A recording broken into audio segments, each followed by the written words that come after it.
Hello students, welcome to Dakshina E-Classroom. Today we are discussing our last lecture on FOM 1. इसमें हम miscellaneous topics को cover करने वाले हैं. बहुत सारे टॉपिक्स जैसे रेशियो, प्रोपोर्शन, कुछ प्राइम नंबर्स के बारे में बात करेंगे. ठीक है, तो आइए स्टार्ट करते हैं अपना आज का डे कुछ बढ़िया से क्वेश्चन के साथ, जो कि थोड़ा डिफरेंट टाइप का है. फर्स्ट टाइम आप इसको देख रहे होंगे इस तरीके के क्वेश्चन. तो क्वेश्चन है हमारा कुछ इस तरीके का, find number of integer ordered pairs. Integer ordered pairs का मतलब है यहाँ पे कि जो हम लिखने जा रहे हैं x, y, वो ऑर्डर्ड पेयर में हर एक टर्म कैसी हो, दोनों टर्म मतलब इंटीजर होनी चाहिए. तो find number of integer ordered pairs x, y so that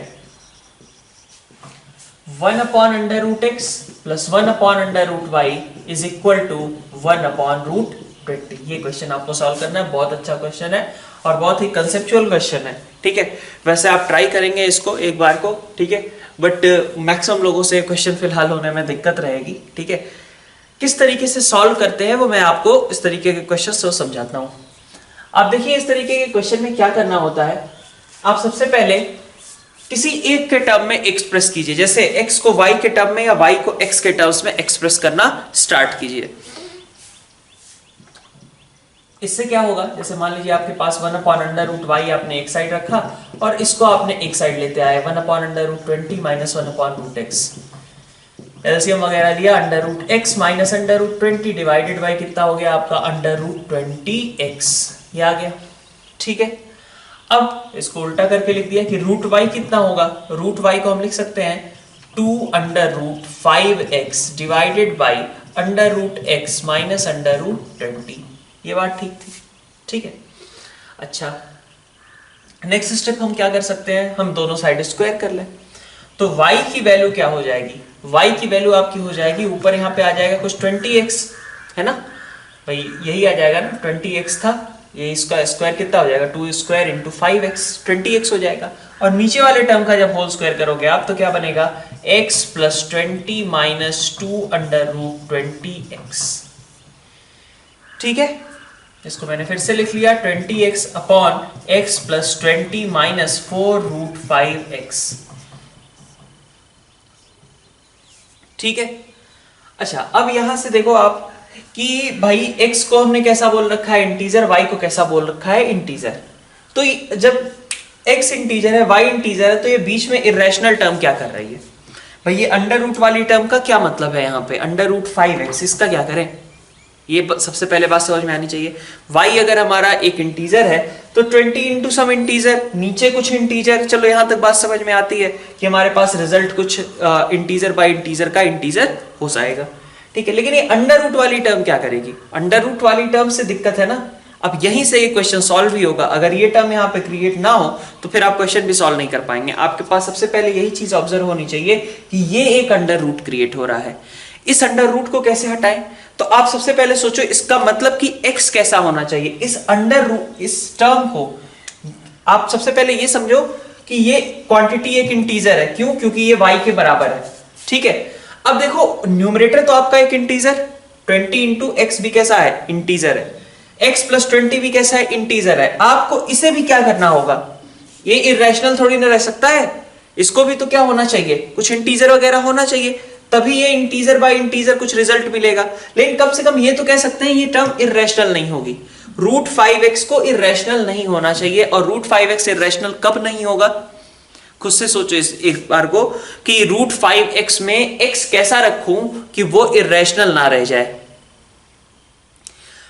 सोच पा रहे हो क्या, x की जगह पे हमें क्या रखना चाहिए, x की जगह पे हमें रखना चाहिए कुछ इस तरीके का टर्म 5a स्क्वायर जैसा.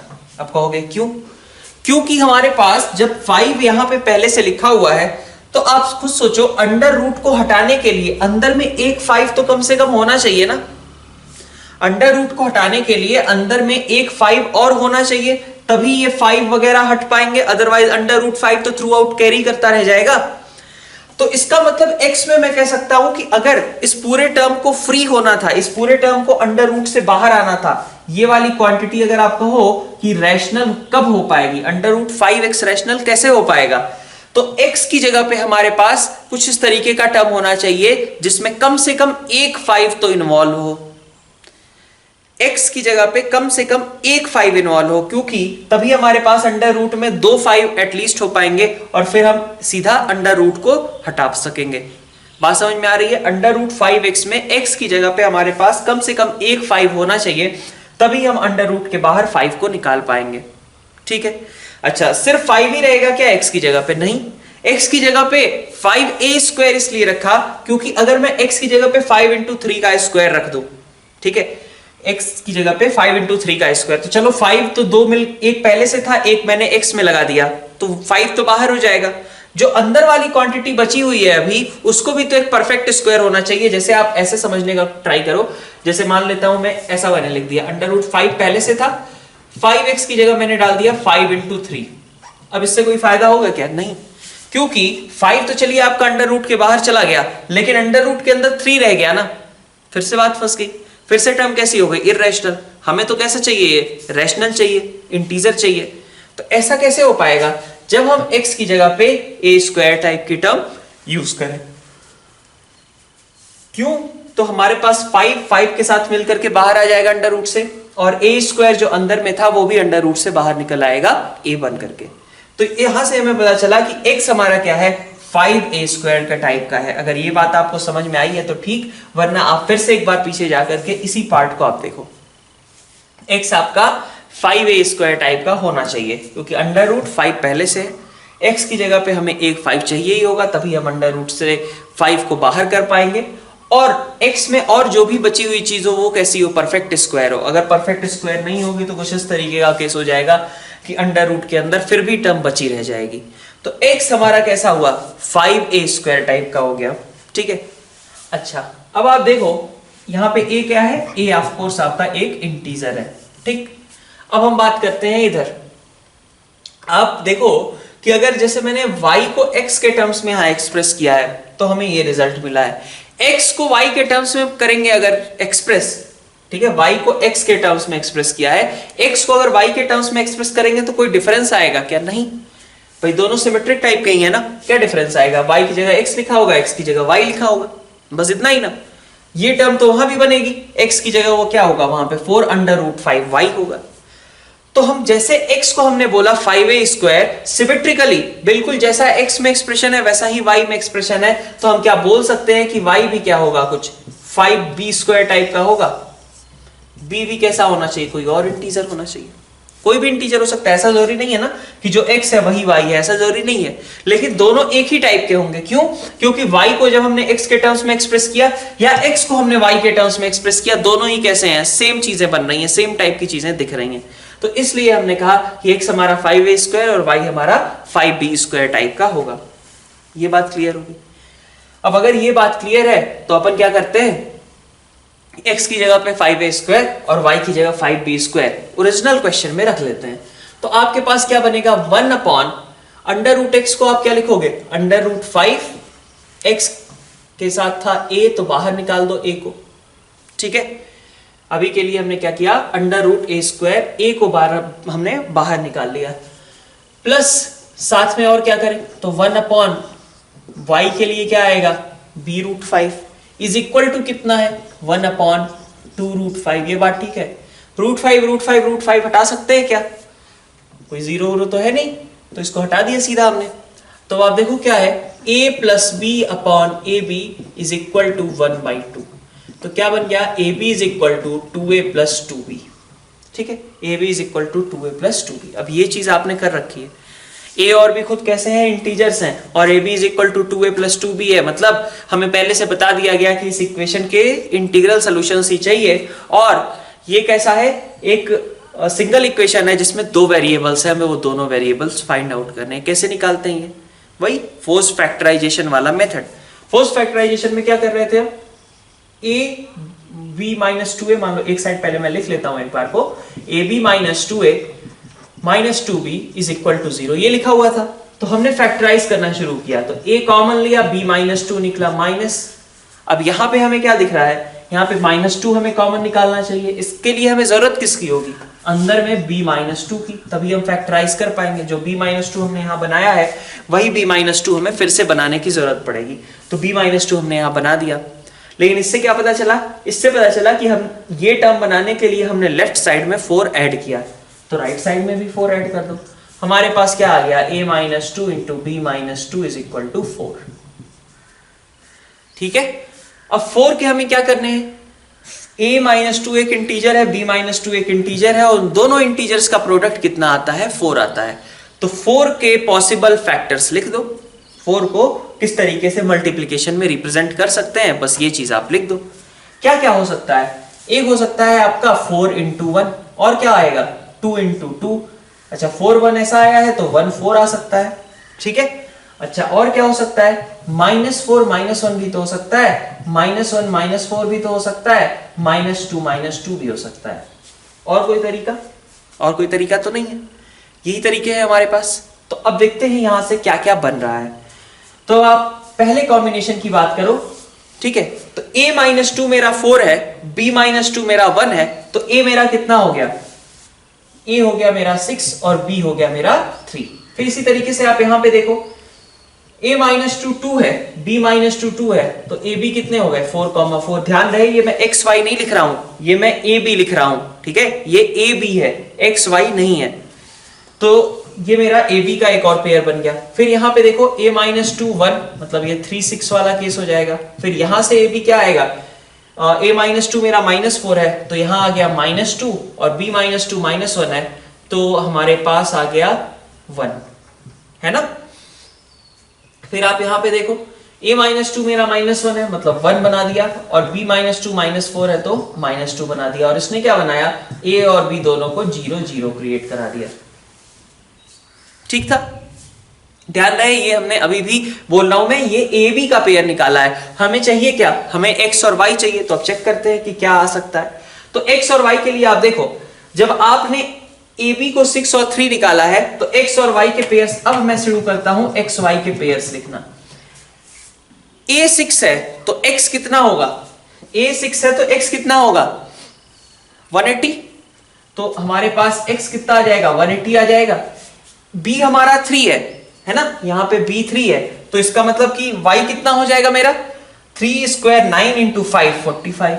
तो एक कॉम्बिनेशन ये हो गया। अच्छा और आगे बढ़ते हैं, 4,4 पे देखिए आप, जब हमने ये 4,4 वाला रिजल्ट लिखा है, तो 4,4 में आप देखिए x equal to a equal to आप 4 रखोगे तो कितना आएगा 80, है ना। a इक्वल टू 4 रखो, x कितना आएगा 80, y भी कितना आएगा 80। तो एक कॉम्बिनेशन ये हो गया 80,80 वाला। ठीक है, और आगे बढ़ते हैं 3,6, वो तो यही बस इंटरचेंज हो जाएंगे।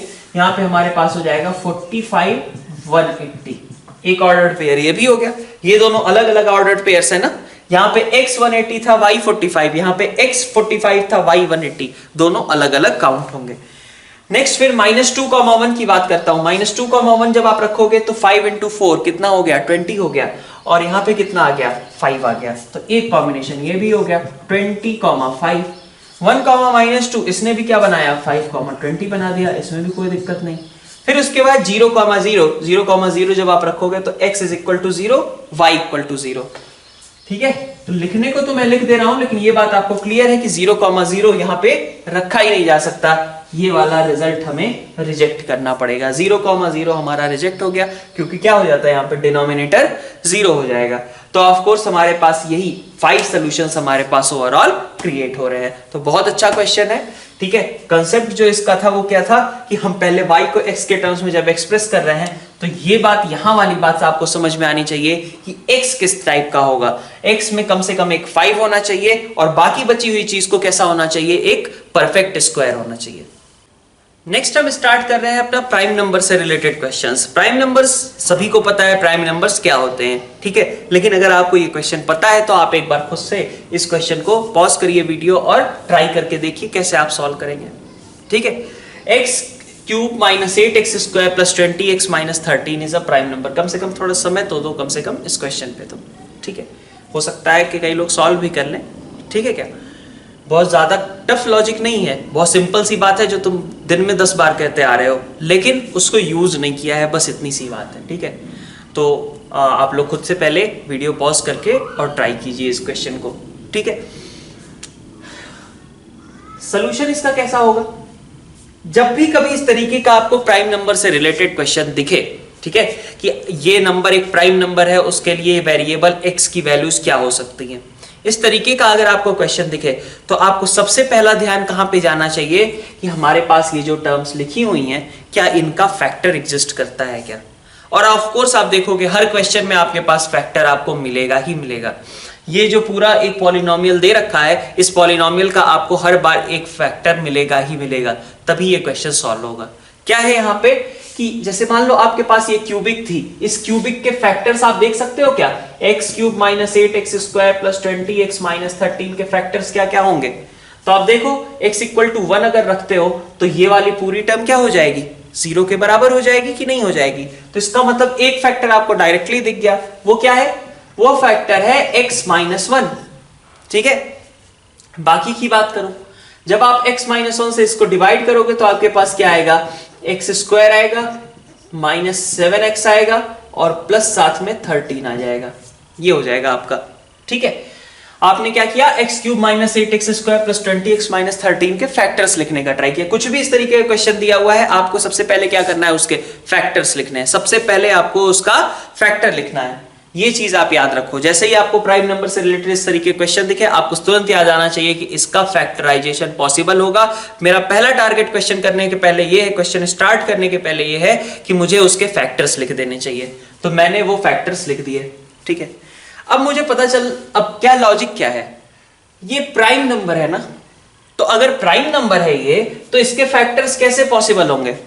ये एक प्राइम नंबर था, जो ये प्राइम नंबर था और prime number is equal to a into B कब लिखा जा सकता है, प्राइम नंबर को दो टर्म्स का मल्टीप्लीकेशन लिख सकते हैं क्या, लिख तो सकते हैं, लेकिन आप सोचो 7 को आपको लिखना हो कि दो इंटीजर्स का मल्टीप्लीकेशन, तो कैसे आप लिखोगे, आप या तो लिखोगे 7 इंटू 1 और क्या लिखोगे आप, और लिखोगे आप उसी को 1 इंटू 7, या तो आप क्या कर सकते हो -7 -1, या क्या कर सकते हो -1 इंटू -7, यही कर सकते हो ना। प्राइम नंबर को आप बस इसी तरीके से मल्टीप्लीकेशन में एक्सप्रेस कर सकते हो, 1 into prime number into 1 minus prime number into -1 into minus prime number, ऐसा ही कर सकते हो, और तो कोई आपके पास ऑप्शन नहीं है। तो अब जैसे ही मैंने ये फैक्टर लिखा, मेरे यही ऑप्शंस लिमिट हो गए और इन्हीं से मेरा क्वेश्चन सॉल्व हो सकता है। ये मेरे पास एक क्यूबिक थी, इसकी मैंने फैक्टर्स कर दिए, फिर मुझे पता चला कि ये तो प्राइम नंबर था।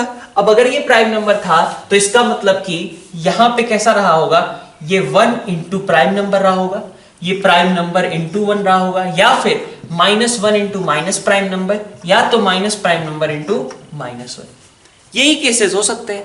अब 4 बार हमने ऐसा लिख दिया तो इसका ये मतलब नहीं है कि ये हमेशा हो ही जाएगा। हम तुरंत पहले केसेस को चेक करेंगे कि हर केस में हमारे पास ये प्राइम नंबर आ भी पा रहा है या नहीं आ पा रहा है। सबसे पहली बात समझ में आई या नहीं आई अभी तक, कि हमारे पास एक पॉलिनोमियल था, पॉलिनोमियल के हमें तुरंत 2 फैक्टर्स कर देने हैं। जैसे ही इस तरीके का क्वेश्चन दिखा तुरंत फैक्टर्स कर दो। और फिर मैंने कहा कि प्राइम नंबर के फैक्टर्स क्या हो सकते हैं, 1 और p माइनस p -1, यही हो सकते हैं। तो फिर मैंने कहा कि ये चीजें क्या होनी चाहिए, ये अगर 1 है तो ये प्राइम, ये अगर प्राइम है तो ये 1, ये अगर -1 है तो ये माइनस प्राइम, ये माइनस प्राइम है तो ये -1 के बराबर होना चाहिए। तो हम इन चारों केसेस को स्टडी करते हैं। एक बार को केस 1 लिया मैंने, केस 1 में हमने क्या बोल रखा है कि x -1 मेरा क्या है, 1 के बराबर है। तो अगर x -1 मेरा 1 के बराबर है तो आपका x2 हुआ।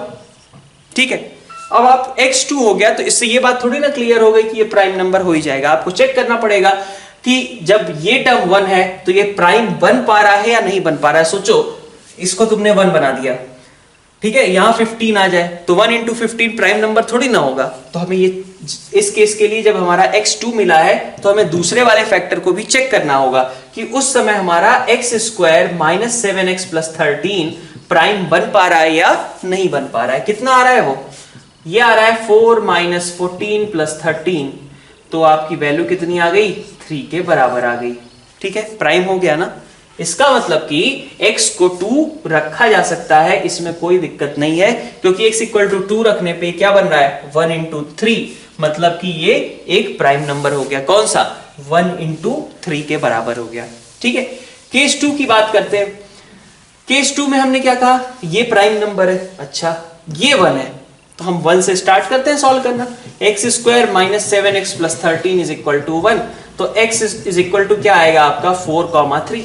अब x इज इक्वल टू 4,3 आएगा तो आप वापस से इसमें पुट करके देखो, या फिर इसमें नहीं इसी में पुट कर डायरेक्टली। जब आपने, अब दो सॉल्यूशंस यहां से दिख रहे हैं आपको, पहला मैं केस लेता हूं x इक्वल टू 4 का। ठीक है, जब आपने x इक्वल टू 4 लिया तो चलो ये तो आपने 4 कैसे निकाले हो आप, इसको आपने 1 किया है, तो x इक्वल टू 4 जब आपने किया तो ये टर्म तो कितनी है 1 के बराबर है। ये वाली टर्म कितनी है x माइनस 1, वो तो 3 है और वो प्राइम नंबर है। तो आपका रिप्रेजेंटेशन क्या आया, p की जगह पे क्या गया 3 और यहां पे तो क्या आया 1, तो 3 इंटू 1 प्राइम नंबर है। फिर x इक्वल टू 3 की बात कर लेते हैं। x इक्वल टू 3 जब आप रखोगे तो क्या होगा, x इक्वल टू 3 आप रखोगे तो देखो यहां पे ये तो 1 ही है और ये वाली टर्म कितनी हो जाएगी आपकी 2 के बराबर, तो x माइनस 1 इस बार आपका 2 के बराबर है और वो भी प्राइम नंबर है, 1 इंटू 2 प्राइम नंबर है। तो हम क्या बोलेंगे कि x इक्वल टू 4 और x इक्वल टू 3 ये दोनों भी अपने सोल्यूशन हो गए। क्यों? क्योंकि जब 4 रखा मैंने तो 1 इंटू 3 रिप्रेजेंट हुआ प्राइम, और x इक्वल टू 3 रखा मैंने तो 1 इंटू 2 रिप्रेजेंट हुआ, वो भी कैसा है प्राइम नंबर है। ठीक है, ये बात अगर आपको समझ में आई। अब निगेटिव वाले पे चलते हैं। केस 3 देखिए, केस 3 में आप क्या करोगे, -1, भाई प्लीज से थोड़ी ना हम इसको इक्वेट करके क्वेश्चन सॉल्व कर पाएंगे, हम -1 या 1 वाली जो चीज है उसी से इक्वेट करें तभी हमारा x निकल पाएगा। तो x -1 मेरा -1 के बराबर है, यहां पे मुझे दिख रहा है x -1 के बराबर है, ऐसे केस की मैं बात कर रहा हूं। तो यहां x मेरा क्या आना चाहिए 0, और जैसे ही x 0 आया, x इक्वल टू 0 अगर मैंने रखा तो मैं अब चेक करता हूं कि ये कैसा बिहेव कर। तो आप x इक्वल टू 0 के लिए आप देखना शुरू करोगे, क्या देखना शुरू करोगे कि आपने x इक्वल टू 0 जब रखा तो ये टर्म तो चलो -1 हो गई, ये टर्म क्या हो रही है, तो इस टर्म के बारे में देखो, ये बन रहा है तुम्हारा x square minus 7x plus 13, और ये कितना हो गया आपका 13 के बराबर किस क्या p। तो अब आप देखो क्या बना, क्या सॉरी ये 13 p भी नहीं है, ये 13 तो क्या है -p है ना। ठीक है, केस 3 की बात कर रहे हैं तो हमने दूसरे फैक्टर को -p कंसीडर किया है, तो p हमारा कितना आया -13। अब आप खुद से सोचो कि ब्रैकेट्स क्या बने, ये ब्रैकेट बना -1 के बराबर और ये ब्रैकेट बना आपका 13 के बराबर, तो -1 इंटू 13 क्या हो गया -13 हो गया। -13 क्या कोई प्राइम नंबर है क्या? नहीं, -13 तो प्राइम नंबर है ही नहीं। ठीक है, तो अगर -13 हमारा प्राइम नंबर नहीं है तो ऑफ कोर्स ये वाला ऑप्शन हमारा रिजेक्ट हो जाएगा। ठीक है क्या? अच्छा, और क्या लिख सकते हैं हम, केस 4 ले लेते हैं। केस 4 हमारे पास क्या था, यहां पे हम इसको -1 के बराबर कर रहे थे, तो आप देखो x square minus 7x plus 13 कितना है -1 के बराबर है, which is x square minus 7x plus 14 is equal to 0। ठीक है, अब आप देखो यहां से x कैसा आएगा, x अपना गंदा सा कुछ आएगा, x अपना कुछ इरेशनल वगैरह टर्म आएगी। ठीक है, तो अगर x इरेशनल आएगा तो आप खुद से सोचो कि क्या x -1 हमारा प्राइम नंबर होगा क्या, माइनस प्राइम नंबर होगा क्या? नहीं ना, वो भी कैसा होगा, इरेशनल ही होगा। तो इसका मतलब कि आपको यहां से क्या पता चल रहा है, x इरेशनल है, और अगर x इरेशनल है तो वो अपने किसी काम का नहीं। क्यों? क्योंकि x -1 तब कोई इंटीजर ही नहीं रह जाएगा। तो इसलिए हमारे पास क्या क्या सोल्यूशंस आए, एक सोल्यूशन आया 2x इक्वल टू 2, ठीक है, एक सोल्यूशन आया x इक्वल टू 3, एक सोल्यूशन आया x इक्वल टू 4। 0 वाला क्यों रिजेक्ट हुआ? क्योंकि वो रिप्रेजेंट करने लग गया -13 को, -1 इंटू 13 को। और ये वाला क्यों रिजेक्ट हुआ? क्योंकि ये तो इरेशनल क्वांटिटी वगैरह रिप्रेजेंट करने लग गया। तो हमारे पास x की एक्चुअली 3 वैल्यूज पॉसिबल हैं, वो कौन कौन सी, 2, 3 एंड 4। नेक्स्ट हमारे पास ये क्वेश्चन दिया हुआ है कि find integral values of n so that n raise to power 4 plus 4 is prime. ठीक है, तो n raise to power 4 plus 4 अगर प्राइम नंबर है तो हमें ऐसे n की वैल्यूज फाइंड आउट करनी है। क्या करना है आपको इवन कुछ भी सोचने के पहले सबसे पहले फैक्टर्स कर देने हैं। ठीक है, मैंने पहले ही कहा कुछ भी इस तरीके का क्वेश्चन है सबसे पहले आप फैक्टर कर दो। तो आप n raise to power 4 plus 4 का फैक्टर कैसे करोगे? आधे लोग तो इसी में परेशान हो गए। कैसे करते हैं इन सब का फैक्टर्स, तो आपको पता है, ठीक है, बहुत सारे लोग कर भी लिए होंगे। n⁴ प्लस 4 आपके पास पहले से था। ऐसे क्वेश्चंस में आप क्या करते हो, आप n² की टर्म ऐड करते हो, परफेक्ट स्क्वायर बनाते हो और उसको सबट्रैक्ट कर देते हो। कैसे करते हो आप, तो n⁴ है, साथ में आप क्या करते हो 4n² ऐड करते हो और 4n² सबट्रैक्ट करते हो। ये मेरे ख्याल से आता मतलब पहले से पता सभी को होगा, लेकिन हो सकता है अभी यूज ना कर पाए हो। n⁴ प्लस 4 को मैंने ऐसे लिख लिया, कोई दिक्कत इसमें नहीं है, ठीक है। तो इससे बना क्या हमारे पास, इससे हमारे पास ये बन गया एक परफेक्ट स्क्वायर है क्या। ये ब्रैकेट के अंदर जो मैंने लिखा वो क्या था, एक परफेक्ट स्क्वायर था। ये परफेक्ट स्क्वायर किसका है, n² प्लस 2 का होल स्क्वायर। अच्छा, तो ये भी तो परफेक्ट स्क्वायर है, ये भी तो 2n का होल स्क्वायर है। तो इसका मतलब फैक्टर्स क्या क्या हो गए, एक फैक्टर हो गया n² प्लस 2n प्लस 2 और दूसरा फैक्टर हो गया n² माइनस 2n प्लस 2। कैसे किया ये, a² माइनस b² के दो factors a plus b, a minus b, ठीक है। अब हमसे कहा गया कि भाई ये तो प्राइम नंबर था, प्राइम नंबर था तो इसका मतलब रिप्रेजेंटेशन कैसे होगा, बस वही 4 तरीके, या तो ये 1 हो, ये p हो, या तो ये प्राइम हो, ये 1 हो, या तो ये माइनस प्राइम, ये -1, या तो ये -1 और ये माइनस प्राइम हो। ऐसे ही केसेस हो सकते हैं। अब देख लेते हैं कि कहां कौन कौन से केसेस एक्चुअली पॉसिबल हो रहे हैं। तो आप देखो केस 1 में आप बात करो, केस 1 में आपके पास क्या आने वाला है, केस 1 में आप कहोगे कि ये वाली टर्म 1 के बराबर है, n² प्लस 2n प्लस 2 आपका 1 के बराबर है। तो आपको यहां से क्या मिला, n प्लस 1 का whole square equal to 0। That means कि n की वैल्यू कितनी आ गई, -1। अच्छा, n-1 आया, ठीक है। तो ये वाला ब्रैकेट तो चलो 1 के बराबर हो गया। p की बात करें, p कितना है हमारा, n² minus 2n plus 2। n को आप रख दो -1, तो -1² मतलब 1 और यहाँ पे 2, यहाँ पे 2, तो वैल्यू कितनी हो गई 5। तो 1 ये टर्म, ये ब्रैकेट 1 को रिप्रेजेंट कर रहा था और ये वाला ब्रैकेट 5 को रिप्रेजेंट कर रहा था। तो हमें यही चाहिए था 1 × 5 वाली सिचुएशन। कोई दिक्कत तो है नहीं इसमें, ठीक है। प्राइम नंबर अभी भी क्रिएट होगा किस वैल्यू के लिए, तो n = -1 के लिए। ये वाला सोल्यूशन हमारा बिल्कुल सही है। नेक्स्ट आते हैं केस 2 पे, जबकि हम इसको 1 के बराबर करने वाले थे। तो नेक्स्ट इसको जब हमने 1 के बराबर किया तो देखिए n² माइनस 2n प्लस 2 = 1। तो 1 को इस साइड लेकर के आओ, ये बन गया n-1 का होल स्क्वायर इक्वल टू 0। तो n की वैल्यू 1 आई। अच्छा, n = 1 क्या सोल्यूशन है क्या, कैसे चेक करेंगे, तो हम चेक करेंगे कि जब हमने n को 1 रखा तो चलो ये वाला ब्रैकेट तो 1 हो चुका है, सेकंड वाला। पहले वाले ब्रैकेट के क्या हाल है वो देख लेते हैं। तो p हमारा क्या था, n² प्लस 2n प्लस 2 के बराबर। तो n = 1 रखो आप, कितना आ रहा है, n = 1 रखने पे हो जाएगा आपका 1 प्लस 2 प्लस 2 मतलब 5 के बराबर। तो इस बार भी कोई दिक्कत नहीं, इस बार हम 5 × 1 मतलब कौन से प्राइम नंबर को रिप्रेजेंट कर रहे हैं, 5 को रिप्रेजेंट कर रहे हैं। फिर हम बात करते हैं केस 3 की। केस 3 में आपको क्या करना है, ये वाली चीज -1 के बराबर है। अब आप खुद से सोचो, जैसे ही ये आया n² माइनस 2n प्लस 2 -1 के बराबर है, तो ये क्या लिख रहा है n², ठीक है, n² minus 2n plus 3 = 0। n कैसा हो गया, n तो हो गया अपना इर्रेशनल। जैसे ही n इर्रेशनल हुआ, कह सकता हूं n हमारा कैसा है, बल्कि यहां पे तो देखें तो n हमारा इमेजिनरी आ जाएगा, ठीक है, n इमेजिनरी आ जाएगा। तो ये सीधा ऐसे ही रिजेक्ट हो गया, ठीक है। n² माइनस 2n प्लस 3, इसके अगर आप रूट्स लिखने जाओ तो कैसा आ रहा है, अंडर रूट के अंदर माइनस आ रहा है, इमेजिनरी टर्म आ रही है, तो ये तो सीधा ऐसे ही रिजेक्ट हो गया। फिर अपन मतलब इसकी बात कर ली हमने केस 3 की। केस 4 की बात कर लेते हैं। केस 4 में हमें क्या करना है, ये वाले ब्रैकेट को -1 से कंपेयर करना है। तो n² प्लस 2n प्लस 2 = -1। यहां से क्या आने वाला है, n² प्लस 2n प्लस 3 = 0। ये भी कैसा हो गया, इमेजिनरी हो गया। और हमारे पास दो ही आंसर्स आए इनफैक्ट, कौन से, एक आया ये n = -1 और दूसरा आया n = 1। तो करेक्ट आंसर इसके लिए कहे क्या क्या, कौन कौन सी इंटीग्रल वैल्यूज पॉसिबल हो रही हैं n की, तो एक वैल्यू है -1 और दूसरी वैल्यू है +1। नेक्स्ट आपके पास ये क्वेश्चन दिया हुआ है m और n के टर्म्स में, जहां कहा गया है m और n दोनों ही कैसे हैं, इंटीजर्स हैं, और हमें इनकी वैल्यूज फाइंड आउट करनी है कि ऐसे कितने mn एग्जिस्ट करेंगे, ठीक है। तो आपके लास्ट क्वेश्चन से ही रिलेटेड है, आप खुद से एक बार को वीडियो सॉल्व मतलब पॉज करके इस क्वेश्चन को सॉल्व कीजिए, ठीक है। थोड़ा सा इसमें ऑब्जर्वेशन आपको करना पड़ेगा, कोई नई बात नहीं की जा रही है, लेकिन आपको अब बस वही यूज करना है कि आप इस क्वेश्चन को अप्रोच कैसे करते हैं, क्या कुछ ऑब्जर्व कर पाते हैं या नहीं कर पाते हैं। तो मैं इसका क्वेश्चन का सोल्यूशन पार्ट लिखता हूं। सोल्यूशन इसका कैसे आएगा, तो आप क्या करिए, आप लिटरली n-4 से n² माइनस n-35 को डिवाइड करने जाइए। n-4 से n² माइनस n-35 को डिवाइड करने जाओ। तो n-4 से जब आप इसको डिवाइड करोगे तो क्या आएगा, आपके पास आएगा n+3 आएगा as quotient, n+3 as quotient आएगा।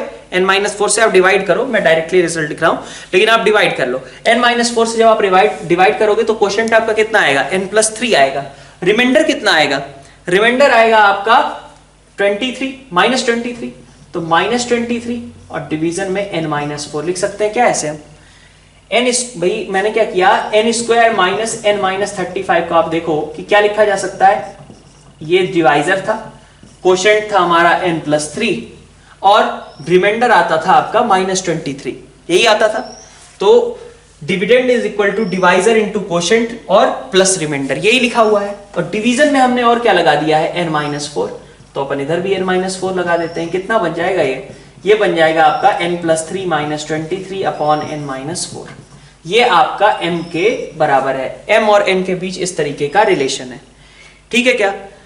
तो m is equal to n+3 -23 upon n-4। अब हम क्या करें, अब आगे आप क्या करना है, आपको ऐसे अब सोचना है कि भाई m तो इंटीजर था, लेफ्ट साइड इंटीजर, तो राइट साइड को भी क्या होना चाहिए, इंटीजर होना चाहिए। अब आप सोचो n+3, n चूंकि मेरा इंटीजर है तो ये तो चलो इंटीजर हो गया, लेकिन ये फ्रैक्शन क्या कर रहा है वहां पे 23 अपॉन n-4, इसका क्या मतलब है, तो 23 अपॉन n-4 को भी कैसा होना पड़ेगा, इंटीजर ही होना पड़ेगा। बात समझ में आ रही है क्या, भाई ये इंटीजर है, ये इंटीजर, तो इसको भी क्या होना चाहिए, इंटीजर होना चाहिए, तभी तो हमारे पास राइट साइड में भी एक इंटीग्रल टर्म बन पाएगी। तो आप देखो क्या कहा हमने यहां से कि 23 अपॉन n-4 को कैसा होना चाहिए, इंटीजर होना चाहिए। अब 23 अपॉन n-4 इंटीजर कैसे होगा जरा सोचो, 23 खुद क्या है, प्राइम नंबर है ना, तो उसको किसी चीज से डिवाइड करने के बाद रिजल्ट हमारा एक इंटीजर कब आ पाएगा, एक प्राइम नंबर को आप किस चीज से डिवाइड करोगे कि रिजल्ट हमारे पास इंटीजर आ पाए, कैसे होगा, जब यहां पे 1 हो या 23 हो या -1 हो तब भी काम चल जाएगा, -23 हो तब भी काम चल जाएगा, और कुछ भी तो नहीं हो सकता ना। प्राइम नंबर के डिवीजन में आप क्या रखना चाहोगे यहाँ पे, या तो 1 या तो प्राइम नंबर इटसेल्फ, या तो -1 या तो माइनस प्राइम नंबर, ठीक है।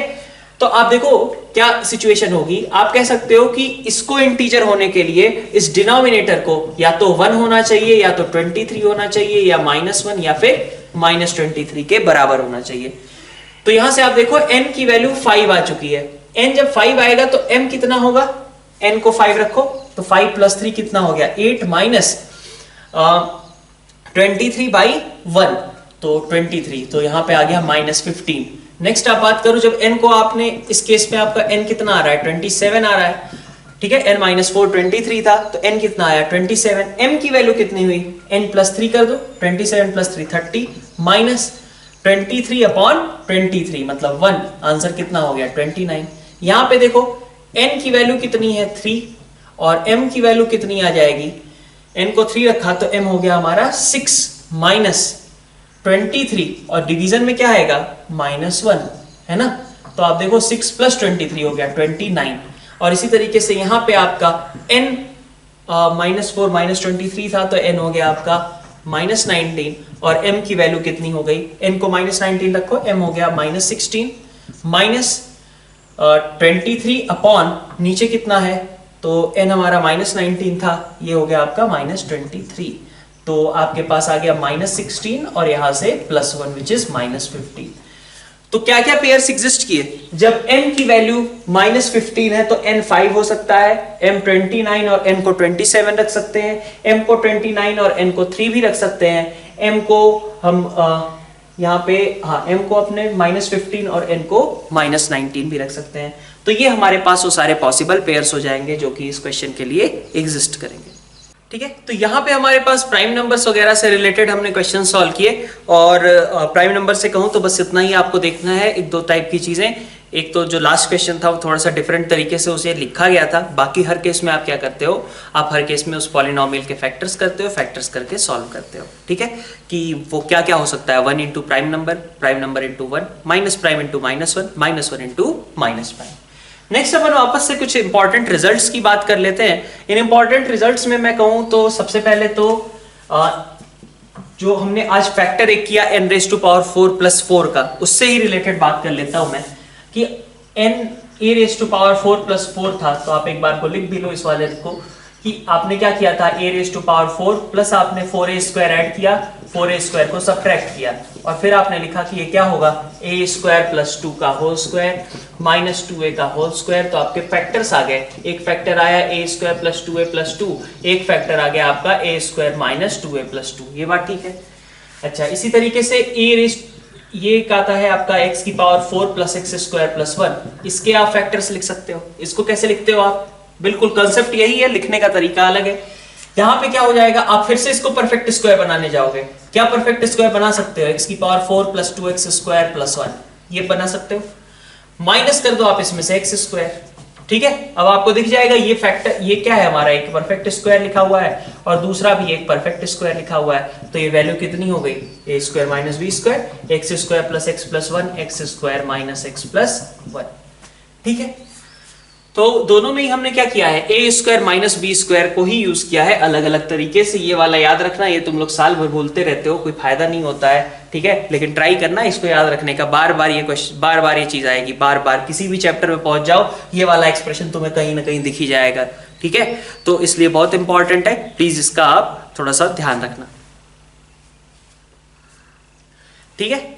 अब हम आगे बढ़ते हैं, कुछ और भी रिजल्ट्स की बात करते हैं। ये चीजें तो आपने पहले पढ़ रखी होंगी या फिर नहीं पढ़ी हैं, तो आप एक बार देख लीजिएगा, ठीक है। लेकिन आगे की बात करते हैं। आगे हमारे पास कुछ रिजल्ट्स मैं अभी के लिए लिखवा रहा हूं, ठीक है। इनको आप कहो कि मैं प्रूव भी करूंगा, ठीक है। और भी तरीके हैं इसको प्रूव करने के जो हम आगे के चैप्टर्स में पढ़ेंगे।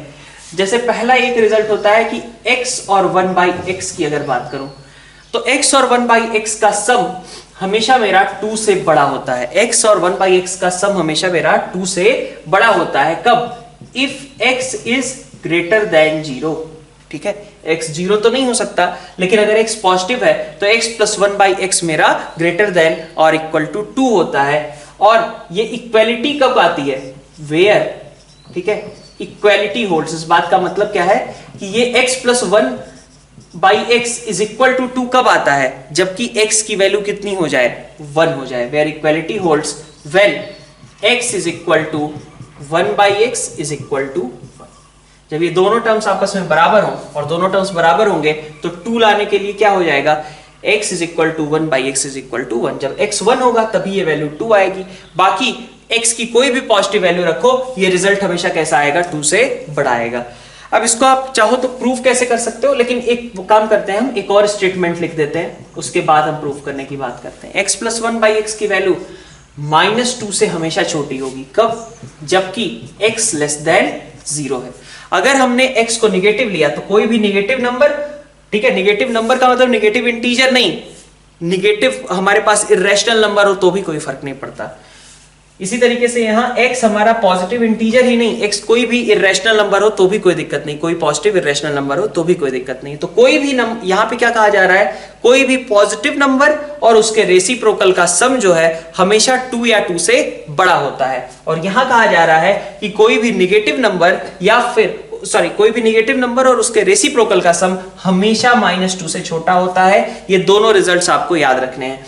दूसरे केस में अगर हम कहें कि इक्वालिटी कब होल्ड करती है, where equality holds. Equality holds का मतलब मैं फिर से आपको रिपीट कर रहा हूं, इक्वालिटी होल्ड्स का मतलब होता है x + 1/x इक्वल टू -2। जब आप सॉल्व करोगे तो ऐसी सिचुएशन कब आएगी, कब आए, जैसे यहां पे हमने कहा कि x + 1/x इक्वल टू 2 की सिचुएशन कब आ सकती है, जबकि x हमारा क्या हो, 1 के बराबर हो। वैसे ही यहां पे x + 1/x, ठीक है, इज इक्वल टू -2 कब आ पाएगा, जब फिर से x की वैल्यू 1/x के बराबर हो और वो क्या होनी चाहिए, -1। जब -2 कब आता है, जबकि -1 रखो। +2 कब आता है, जब तुम +1 रखो। और अगर हम कहें, याद क्या रखना है आपको, नंबर, किसी भी नंबर और उसके रेसिप्रोकल का सम हमेशा 2 या 2 से बड़ा होगा अगर हमारे पास क्वांटिटी कैसी थी, वो पॉजिटिव थी। वहीं पे निगेटिव क्वांटिटीज के लिए हमेशा ये सम -2 से छोटा होगा।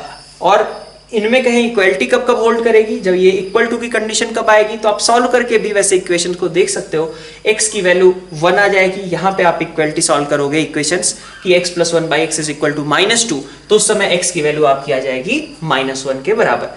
तो ये कुछ हमारे पास ये थर्ड रिजल्ट हो गया। प्रूफ करने के लिए आप चाहो तो अभी के लिए ऐसे प्रूफ कर लो, आगे आप इसको पढ़ोगे, लेकिन अभी के लिए ऐसे प्रूफ कर लो कि x + 1/x ग्रेटर देन और इक्वल टू 2 है। इसको हम वेरीफाई कर रहे हैं एक तरीके से, प्रूफ भी ना को। तो हमने क्या किया, पहले से पता था हमें कि भाई ये सारी बातें कब की जा रही हैं, x की पॉजिटिव वैल्यूज के लिए, तो हमने क्रॉस मल्टीप्लाई कर सकते हैं ना। पहले तो हम ऐसा ही करते हैं, ठीक है, ग्रेटर देन और इक्वल टू 2। लेकिन जब हमें पता है कि डिनोमिनेटर का साइन पॉजिटिव ही है, तो आप चाहो तो क्रॉस मल्टीप्लाई कर लो। तो आपने x² + 1 ग्रेटर देन और इक्वल टू 2x लिख दिया, क्योंकि आपको पता था कि डिनोमिनेटर कैसा है, पॉजिटिव है। क्रॉस मल्टीप्लाई करूंगा, क्रॉस मल्टीप्लाई नहीं बल्कि आप क्या कहते हैं इसको, मल्टीप्लाई करूंगा दोनों साइड। किससे, x से। तो आप दोनों साइड जब x से मल्टीप्लाई करोगे, चूंकि x पॉजिटिव क्वांटिटी थी, तो ये तो एक्सप्रेशन आपका x² + 1 रह जाएगा, ये वाला एक्सप्रेशन 2x रह जाएगा। चूंकि आपने हमेशा एक पॉजिटिव क्वांटिटी से ही मल्टीप्लाई किया है दोनों साइड, तो इनइक्वालिटी पे कोई इफेक्ट नहीं आएगा। और अब आप इसको इस साइड लेते आओ, x - 1 का होल स्क्वायर ग्रेटर देन और इक्वल टू 0।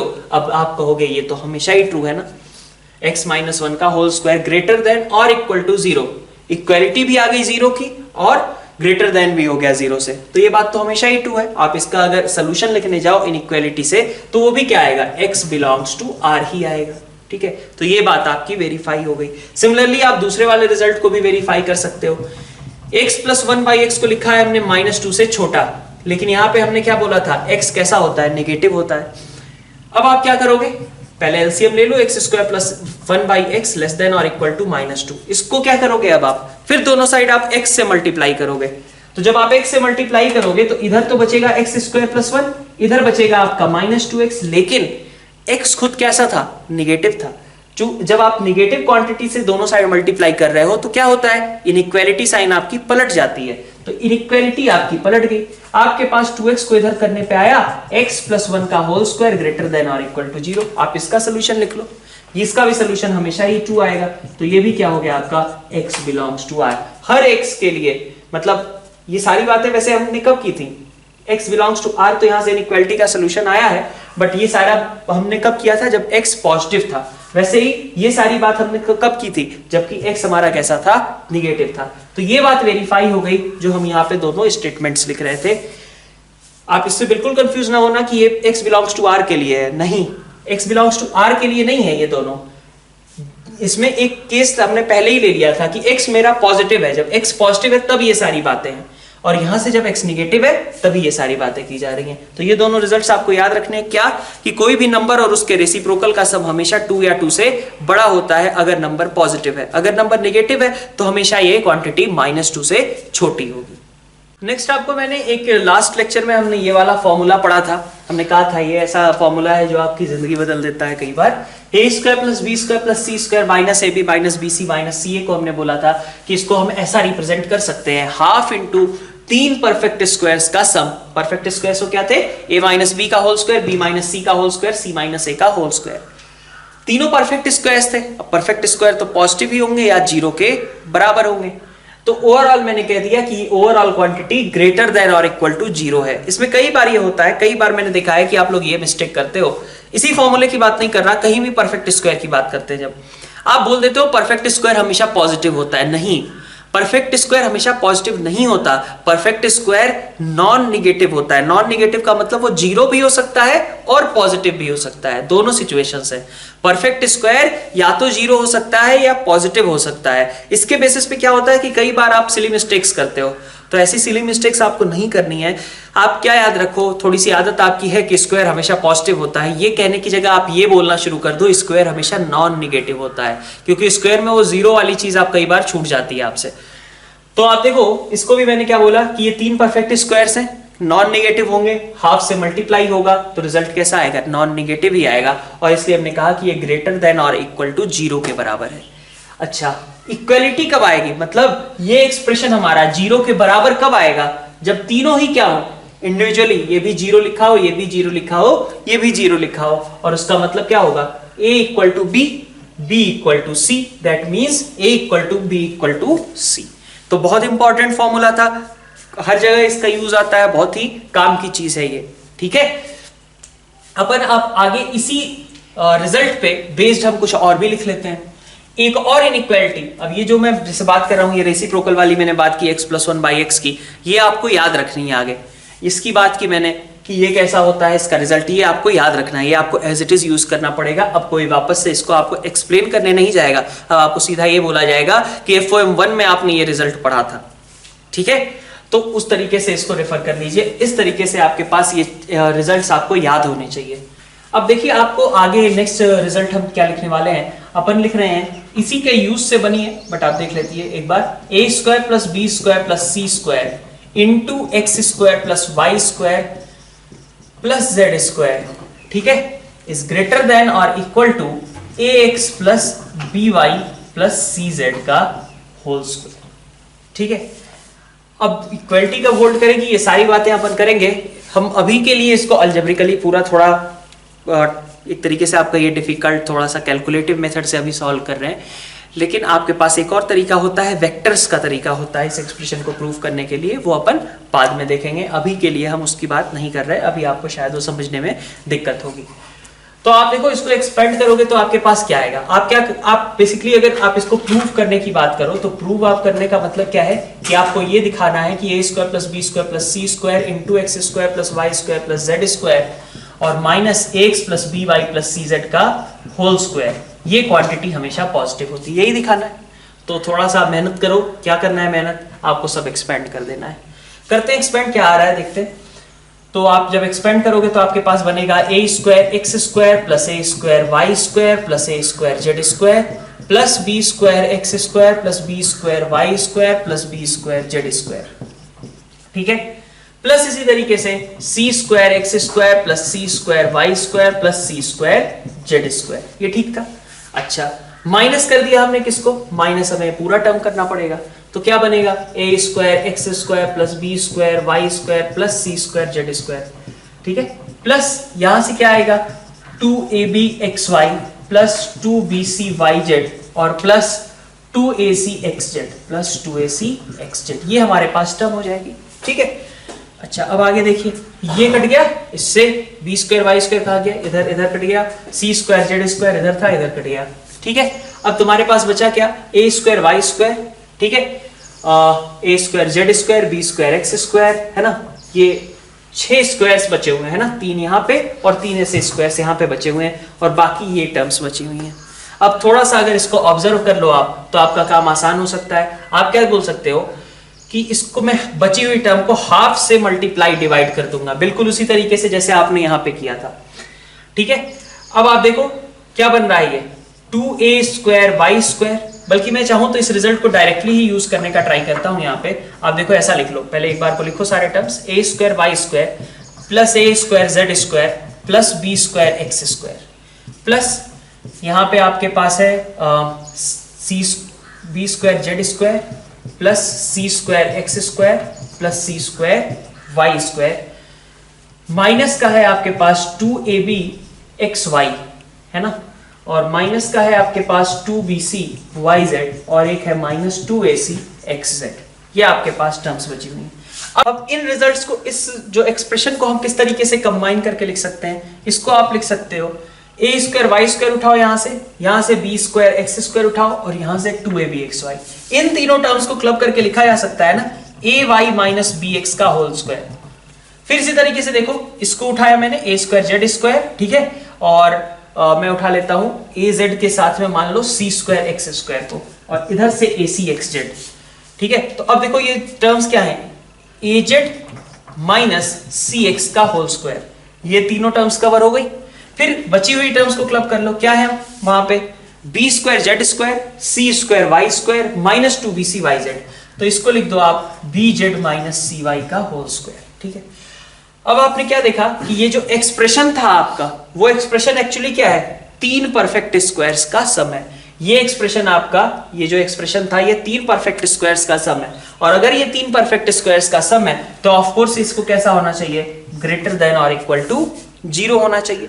3 परफेक्ट स्क्वायर्स का सम हमेशा कैसा होता है, नॉन निगेटिव होता है। तो हमने वही बोला कि इस एक्सप्रेशन को कैसा होना चाहिए, ग्रेटर देन और इक्वल टू 0 होना चाहिए। ठीक है, अब इसके बेसिस पे मेरी ये बात तो प्रूव हो गई कि ए स्क्वायर प्लस बी, मतलब ये क्वांटिटी पॉजिटिव है।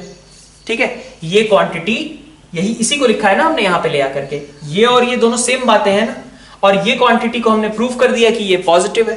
तो अगर ये पॉजिटिव है तो इसका मतलब कि ये एक्सप्रेशन भी कैसा था, पॉजिटिव था। और प्रूफ क्या हो गया कि A square plus B square plus C square into X square plus Y square plus Z square, ठीक है, इज ग्रेटर देन और equal to A X plus B Y plus C Z का whole square. ठीक है, ये बात आपने proof कर ली है। ठीक है क्या? अच्छा, अगर ये बात आपकी प्रूफ हो गई तो अब क्या बचता है आपका, एक बार देख लें कि इक्वालिटी कब होल्ड करेगी। जैसे x प्लस 1 बाई एक्स के केस में मैंने कहा कि वो इक्वालिटी कब होल्ड करती है, x इक्वल टू 1 के लिए, एक बार माइनस 1 के लिए। यहां हमने कहा ये इक्वालिटी कब होल्ड करती है, जब a b c तीनों ही आपस में कैसे हो, बराबर हो। तो अब ये भी देखना पड़ेगा कि ये इक्वालिटी कब होल्ड करेगी।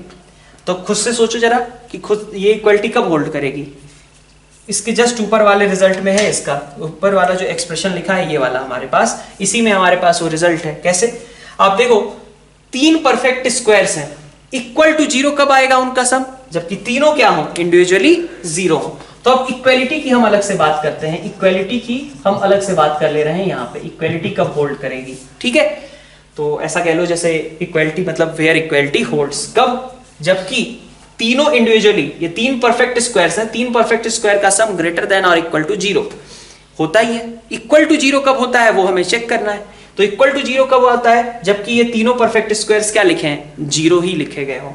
तो आपके पास क्या होना चाहिए ऐसे केस में, ए वाई माइनस बी एक्स आपका 0 होना चाहिए, ए जेड माइनस सी एक्स ये भी आपका 0 होना चाहिए, और B Z minus C Y भी आपका क्या होना चाहिए, 0 के बराबर होना चाहिए। ठीक है, ऐसा केस होगा। अब इसको थोड़ा सा अच्छे तरीके से लिख लेते हैं जिसमें आप याद भी रख सको। आप देखो यहां से क्या आएगा, यहां से आएगा आपका x by A is equal to Y by B होगा, x by A is equal to Y by B लिख सकते हैं क्या। अच्छा, अब आगे बढ़ते हैं, यहां पे देखो ये क्या लिखा गया है, x by A is equal to z by C बोल सकते हैं। ठीक है, और यहां पे क्या लिखा गया है, यहां पे लिखा गया है z by C is equal to Y by B. इसका मतलब इक्वालिटी कब होल्ड करेगी, जब ये तीनों ही 0 हो तभी होल्ड करती है ना, जब ये तीनों एक्सप्रेशन साइमल्टेनियसली 0 हो। ठीक है, यही हमने बोला, ये तीनों परफेक्ट स्क्वायर का सम 0 कब होगा, जब तीनों ही 0 हो। तो तीनों साइमल्टेनियसली 0 हो, मतलब ये सारी कंडीशंस करेक्ट होनी चाहिए, और इन सारी कंडीशंस को क्लब करके लिखा जा सकता है x by A is equal to Y by B is equal to Z by C. मतलब ये रिजल्ट कब ट्रू है, जबकि x by A is equal to Y by B is equal to Z by C रहे, तब true है। तो आपको ये रिजल्ट डायरेक्टली याद करना है, क्योंकि क्वेश्चन जो आगे मैं लेने वाला हूं बिल्कुल सीधा इसी कंसेप्ट पे होगा। अगर आप इसे याद रख लेते हो तो आपको ये सब कुछ नहीं करना पड़ेगा, लेकिन अगर याद नहीं है तो फिर आप ये सब करोगे, और चूंकि एग्जाम टाइम में ये करने की हिम्मत नहीं पड़ेगी तो आप सॉल्व नहीं कर पाओगे क्वेश्चन। तो आप ये याद रखो क्या, कि ये एक्सप्रेशन, ठीक है, ये इनइक्वालिटी याद रखो, और फिर आगे आपको क्या याद रखना है कि इसमें इक्वालिटी वाला पार्ट कब होल्ड करता है, ये दोनों आपस में बराबर कब होते हैं, जब x by A is equal to Y by B is equal to Z by C. Last concept पे बेस्ड हमने ये 2 क्वेश्चंस लिए हैं। इन क्वेश्चंस में देखिए क्या दे रखा है। पहला क्वेश्चन आप स्टार्ट कीजिए, 5a plus 2b plus 10 whole square is equal to 129a square plus b square plus 1। पक्का इस तरीके के क्वेश्चन आपके स्टार्टिंग के एग्जाम्स में किसी न किसी फॉर्म में पक्का ये पूछा ही जाएगा। ठीक है, तो बहुत इंपॉर्टेंट क्वेश्चन है और बहुत ज्यादा काम भी आने वाला है। तो आप सबसे पहले वीडियो को पॉज करिए और इस क्वेश्चन को खुद से सॉल्व करने का ट्राई कीजिए using our last concept only. ठीक है, स्टार्ट करें इसका सोल्यूशन पार्ट। तो वो कैसा होगा, आप सबसे पहले क्या करेंगे, आप इसको लिख दीजिए 5a प्लस 2b प्लस 10 का होल स्क्वायर। इसको आपने एज इट इज रखा, लेकिन आपको क्या यहां ऑब्जर्व करना चाहिए कि ये 129 है, और 129 को कैसे लिखा जा सकता है, 129 को लिखा जा सकता है 5 square plus 2 square plus 10 square लिखा जा सकता है। अब जैसे ही आप ये चीज ऑब्जर्व करोगे, इधर भी 5 to 10, यहां भी 5 to 10, आपको तुरंत स्ट्राइक कर जाएगा कि हमारा लास्ट वाला जो एक थ्योरम था या फिर लास्ट वाला जो हमने रिजल्ट लिखा था वो अपने काम का है। क्यों? क्योंकि अभी हमारे पास एक और टर्म बची हुई है, A square plus B square plus 1 बचा हुआ है। ठीक है, तो अब अगर मान लो इसको मैं x बोल दूं, इसको मैं y बोल दूं, इसको मैं z बोल दूं, ठीक है, तो ये क्या है? ये लिखा है X square plus Y square plus Z square. क्या बोल रहा मैं? इसको मान लो थोड़ी देर के लिए x y और इसको z, तो ये क्या लिखा है? X square Y square Z square. ठीक है, और ये क्या है आपके पास? A square plus B square plus 1 square बोल सकता हूं। ठीक है, तो ये ऐसा कुछ है ना, X plus B Y plus Z के साथ में, आप मान लो जेड के साथ यहां कुछ नहीं लिखा हुआ था, तो हम इसको थोड़ा सा ऐसे लिख लेते हैं, 10 इंटू 1 का होल स्क्वायर। ऐसा थोड़ा सा मैनिपुलेशन आपने किया। क्या था? इस 1 को भी बोलना था आपको c। ठीक है, इसको छुपा दिया गया था। तो बेसिकली आपके पास ये एक्सप्रेशन कैसा हो गया? ax plus B Y plus C Z का होल स्क्वायर। क्या ऑब्जर्व क्या करना है क्वेश्चन में? ये इस तरीके के नंबर्स, और इधर जो हमारे पास वो कोफिशिएंट्स दिख रहे हैं, देखो उनमें कुछ स्क्वायर्स वाला रिलेशन हो, इनके स्क्वायर्स के सम के साथ ये कोरिलेट हो जाए, तो आपका तुरंत आंसर आ जाना चाहिए कि हमारे पास जो लास्ट रिजल्ट था इसी को यूज करना होगा। ठीक है, कैसे पहचानना है वो समझ लीजिए। क्या बोला मैंने? कि ये जो नंबर है इसके स्क्वायर्स के सम के साथ कोरिलेट हो जाए, तो हमारे पास कुछ इस तरीके का कंसेप्ट यूज हो रहा होगा। ये एक बार को आप सोचिएगा। अब क्या करना है? हमने ये बता दिया कि भाई 5x है मेरा, 2y है और 10 मेरा z है। फिर इसी तरीके से यहाँ पे X square Y square Z square, और ये मेरा है A square B square C square की जगह पे बेसिकली सी क्या था मेरा? 1 था। तो कंपेयर कर दो। ठीक है, अब हमने कहा था कि ये इक्वेलिटी कब एग्जिस्ट करेगी? जब हमारा x by A is equal to Y by B is equal to Z by C हो। और ये रिजल्ट अगर आपको याद है तो क्वेश्चन में कुछ बचता नहीं है। x आपका क्या था? 5 था, तो a आपका कितना था? a आप देखो नहीं पता। ठीक है, y की बात करें 2 था, b आपको नहीं पता, z की बात करें 10 था, c की बात करें तो c की वैल्यू कितनी थी? 1 के बराबर। सॉरी, c अपना कितना था? 1 के बराबर। ठीक है, अब आपको यहां से a और b की वैल्यूज बतानी है, बता दो। a की वैल्यू कितनी आएगी? 5/10 है ना, हाफ के बराबर। इसी तरीके से b की वैल्यू कितनी आएगी? 2/10, तो मतलब 1/5 के बराबर। तो आंसर क्या हो गया? a 1/2 है और b की वैल्यू 1/5 है। क्या ऑब्जर्व करना था? ये वाला नंबर इनके कोफिशिएंट के स्क्वायर्स के साथ कोरिलेट कर सकते हो या नहीं कर सकते हो। जैसे ही आपने कोरिलेशन लिख दिया, फिर तो आपको बस ये लिखना है कि ये जो कोफिशिएंट्स का रेशियो है, इनफैक्ट है ना, जो एक तरीके से कहें आप ए बी सी आपने ले लिए, ए बी सी आपने इधर अलॉट कर दिए, एक्स वाई जेड इनको मान लिया, एक्स वाई जेड इधर आपने लिख दिया। बस आपको उसके बाद क्या करना है? X by A is equal to Y by B is equal to Z by C. ठीक है, अगर आप ये चीज समझ पाते हो तो ये क्वेश्चन बहुत आसानी से क्लियर हो पाएगा। और ये ऑब्जर्वेशन आपकी इंपॉर्टेंट है। मेन बात यहाँ पे ऑब्जर्वेशन की है, 129 को इधर कोरिलेट करना। अगर आज से 1.5 साल बाद भी कोई एग्जाम हो और आपको ये बात स्ट्राइक कर गई, क्या याद रखा आपने कि भाई इस तरीके का कुछ होता था, आपको अगर ये चीज ऑब्जर्व हो गई तो आप क्वेश्चन कर पाओगे इन कोफिशिएंट्स का आपस में रिलेशन जो था 129 का और इधर 5 10 2 का। अगर इनका कोरिलेशन आपको याद रहा तो आप क्वेश्चन कर पाओगे, अदरवाइज आप फंस जाओगे। ठीक है, तो इस रिजल्ट को आप ध्यान में रखो और डायरेक्टली यूज करने का सोचो। सेकंड क्वेश्चन जो हमने दिया हुआ है, इस क्वेश्चन में आप देखें तो अब इसमें फिर से आपको ऑब्जर्व करना चाहिए कि 93 कैसे लिखा जा सकता है। स्क्वायर्स के सम के फॉर्म में 93 कैसे लिखा जा सकता है? स्क्वायर्स के सम के फॉर्म में कहें तो 93 को हम लिख सकते हैं ना, 8 square plus 2 square plus 5 square लिख सकते हैं या नहीं लिख सकते? ठीक है, अच्छा इसको भी देखें तो ये भी स्क्वायर्स लिखे हैं, 2 स्क्वायर प्लस 2a का होल स्क्वायर प्लस b का स्क्वायर। ठीक है, इज इक्वल टू, देखो इधर क्या लिखा हुआ है, इधर हमारे पास है 16 को मैंने बोल दिया, 16 को मैं लिख सकता हूं ना 8 इंटू 2 प्लस, ठीक है 10a दिया हुआ है मेरा, तो 10 के लिए मैंने क्या किया, बल्कि मैं थोड़ा सा सीक्वेंसिंग करने के लिए यहाँ पे 5 लिख लेता हूं और यहाँ पे 2, थोड़ा तुम्हें दिखने में आसान है। 5 इंटू 2a को एक साथ क्लब कर लिया, ठीक है, और प्लस क्या किया, इधर से 2 उठाया और इधर से भी इनको क्लब करके 2 भी लिखा गया है। ये चीज ऑब्जर्व कर ली मैंने। 16 प्लस 10a प्लस 2 भी ही लिखा हुआ है ना, लिखने का तरीका अलग है। 16 को 8 इंटू 2, 10 को 5 इंटू 2, 2 को 2 इंटू b, ऐसा कुछ लिख दिया है। अब आप देखो डायरेक्टली दिख रहा होगा, ये अगर मैं ले लेता हूं X square plus Y square plus Z square, इसको मैंने ले लिया A square plus B square plus C square, तो ये क्या लिखा है X plus B Y plus C Z का होल स्क्वायर लिखा हुआ है। और फिर हम इक्वालिटी आपस में कंपेयर कर देंगे। क्या कंपेयर करेंगे, हमारे पास है, मान लेता हूं मैं इसे थोड़ी देर के लिए ए बोल देता हूं, इसको बोल देता हूं बी, ए बी सी बल्कि यूज हुआ है, हम कुछ और मान लेते हैं, इसको पी बोल देते हैं अपन, है ना, पी स्क्वायर, इसको बोल देता हूं मैं क्यू स्क्वायर, इसको बोल देता हूं आर स्क्वायर, इसको मैंने बोला एक्स स्क्वायर, इसको बोला वाई स्क्वायर, इसको बोला जेड स्क्वायर। यहां पे मुझे क्या दिखा है, इधर मुझे दिखा है पी एक्स, यहां दिखा है क्यू वाई, और यहां दिखा है मुझे P X plus Q Y plus R Z, ऐसा कुछ दिखा है, ठीक है, इसका होल स्क्वायर लिखा हुआ था। क्या करेंगे, ये इक्वालिटी कब एग्जिस्ट करेगी, x by P is equal to Y by Q is equal to Z by R, यही चाहिए होता है। x मेरा कितना है 2 है, p मेरा कितना है 8 है, लिख दिया, y मेरा कितना है 2a है, q मेरा कितना है 5 है, ये भी लिख दिया, z मेरा कितना है, z मेरा है b के बराबर, और r मेरा कितना है 2 के बराबर। अब जब ये चीज आ गई तो आप a b की वैल्यू निकाल सकते हो, पहले दोनों को कंपेयर करो, तो आप देखोगे a इज इक्वल टू कितना आ रहा है, a इज इक्वल टू आपका 5/8 है ना, और इन दोनों को कंपेयर करें तो हमारे पास b की वैल्यू कितनी आ रही है 1/2, तो ये आपका आंसर हो जाएगा। तो ये ऑब्जर्वेशंस आपको करने पड़ेंगे, इस क्वेश्चन को करने में आप खुद सोचो कि आप पूरा एक्सपेंशन करो, परफेक्ट स्क्वायर बनाओ, इतना समय नहीं है आपके पास। आपको क्या करना है, आपको ये ऑब्जर्वेशन करनी है, 93 परफेक्ट स्क्वायर्स का सम है।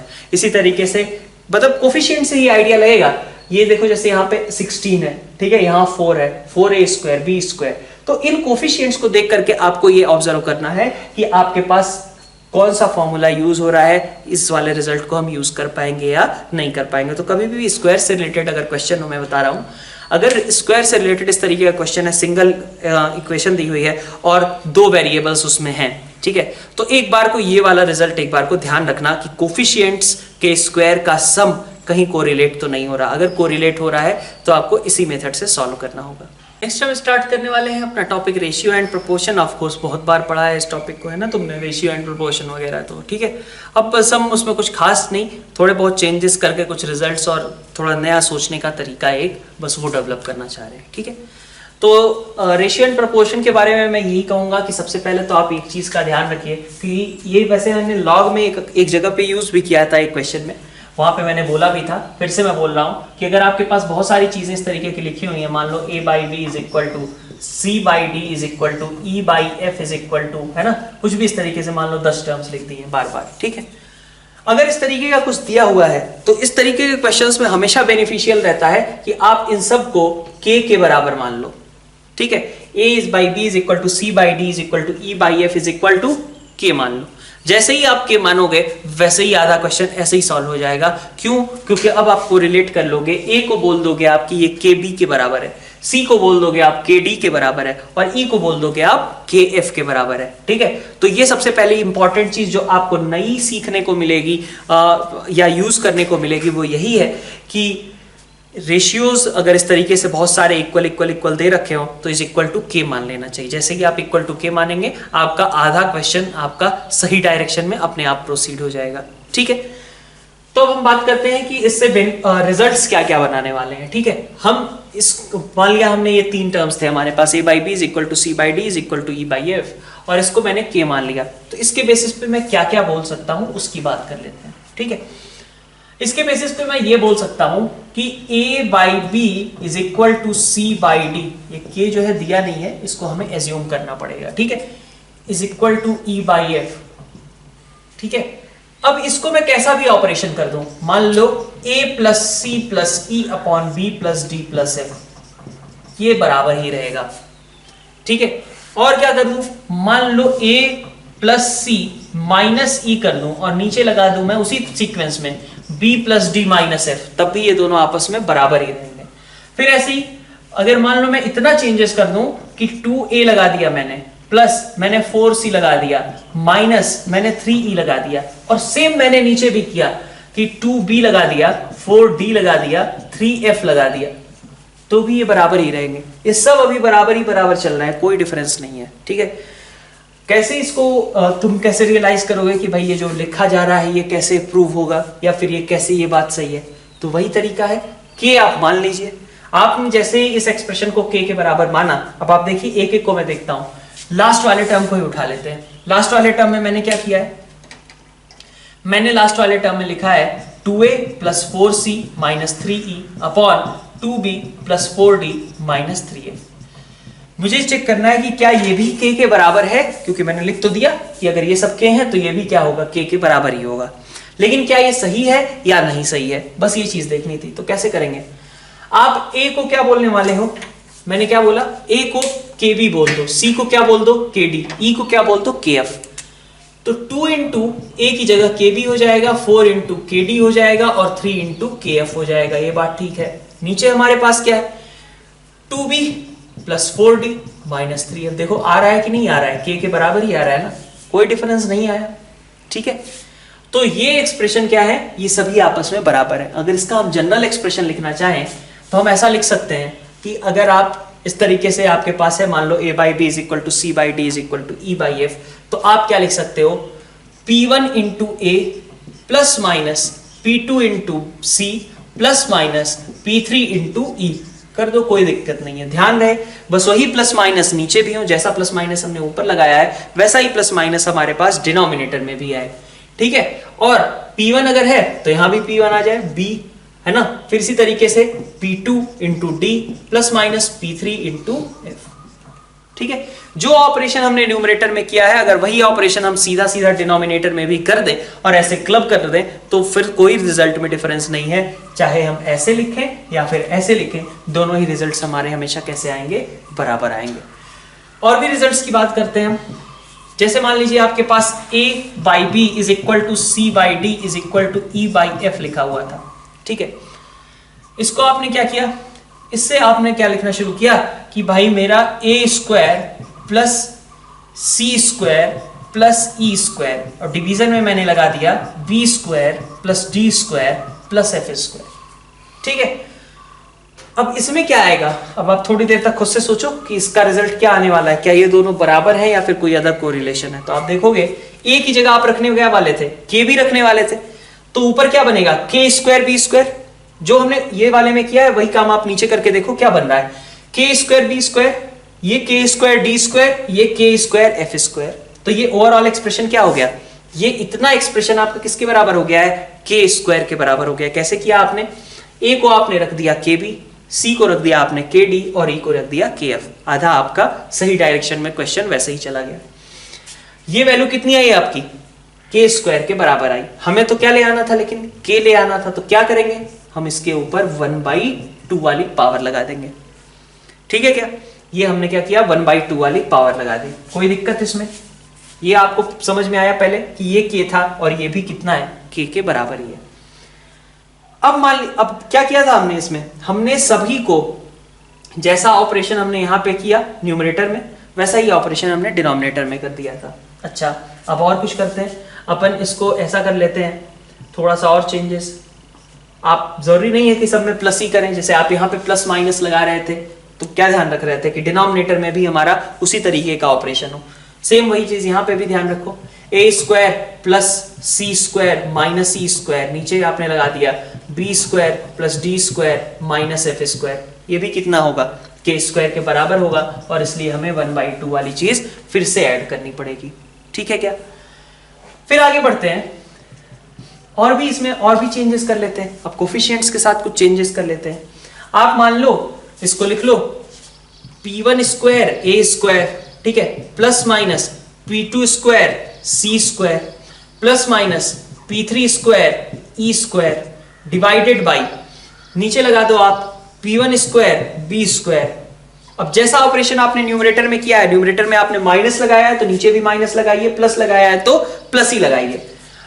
P1 से आपने यहां मल्टीप्लाई किया था तो यहां पे भी आप P1 से ही मल्टीप्लाई करिए, यहां P2 था तो यहां पे भी आपको P2 ही चाहिए होगा, P2 स्क्वायर डी स्क्वायर और प्लस माइनस इसी तरीके से P3 स्क्वायर एफ स्क्वायर। ये आपका एक्सप्रेशन बनेगा। ये भी वैल्यू कितनी होगी आपकी, k स्क्वायर के बराबर ही होगी, और इसीलिए इसकी पावर में भी क्या लगाना पड़ेगा, 1/2। ठीक है, तो ये आपको ध्यान में रखना है। कि जैसा चेंजेस हम न्यूमरेटर में कर रहे हैं, अगर सेम टू सेम वैसा ही चेंजेस हम डिनोमिनेटर में भी कर दें तो हमारे पास एक्सप्रेशन कैसा आता है, बराबर ही आता है। लेकिन क्या ध्यान रखना चाहिए, चूंकि हमने यहां पावर 2 लगाई थी तो इसीलिए हमें अल्टीमेटली पावर को क्या करना पड़ा, 1/2 करना पड़ा। ठीक है, अगर हम पावर में देखो ए स्क्वायर वगैरह यूज करने की जगह ए क्यूब लिखना शुरू कर दें, ए क्यूब लिखना शुरू कर दें तो ये ब्रैकेट कितना देगा हमें, ठीक है, सब 2 को 3 से रिप्लेस कर दो तो क्या देगा, ये क्यूब दे देगा ना। रेज टू पावर कितनी करनी पड़ेगी हमें, 1/3 करनी पड़ेगी। मतलब हम इसको थोड़ा और एक्सटेंड करते हैं, इसको लिख सकते हैं A cube plus C cube plus E cube divided by B cube plus D cube, बल्कि मैं यहां माइनस भी लगा दूं कोई फर्क नहीं पड़ता मुझे, एफ क्यूब। जो मैंने बस ध्यान नहीं रखना है कि जो मैंने न्यूमरेटर में किया है वही मैंने डिनोमिनेटर में किया है। अब यहां क्यूब किया तो रिजल्ट भी क्या हो गया, के क्यूब हो गया, और रेज टू पावर आप क्या करोगे, 1/3। अब ये भी क्या हो गया, के बराबर। तो ये भी के था, ये भी के था, ये भी के था, ये भी के था, और ये भी क्या है, के बराबर ही है। इससे मैं जनरलाइज करके और भी लिखना चाहूं तो कैसे लिख दूंगा, मैं लिख दूंगा कि मैंने P1A उठाया, ठीक है, मल्टीप्लाई भी कर रहा हूं और पावर भी लगा रहा हूं, सब काम कर रहा हूं एक साथ। P1A उठाया और उसकी पावर में n लगा दिया, प्लस माइनस P2C उठाया और उसकी पावर में n लगा दिया, और इसी तरीके से प्लस माइनस P3E उठाया और उसकी पावर में n लगा दिया।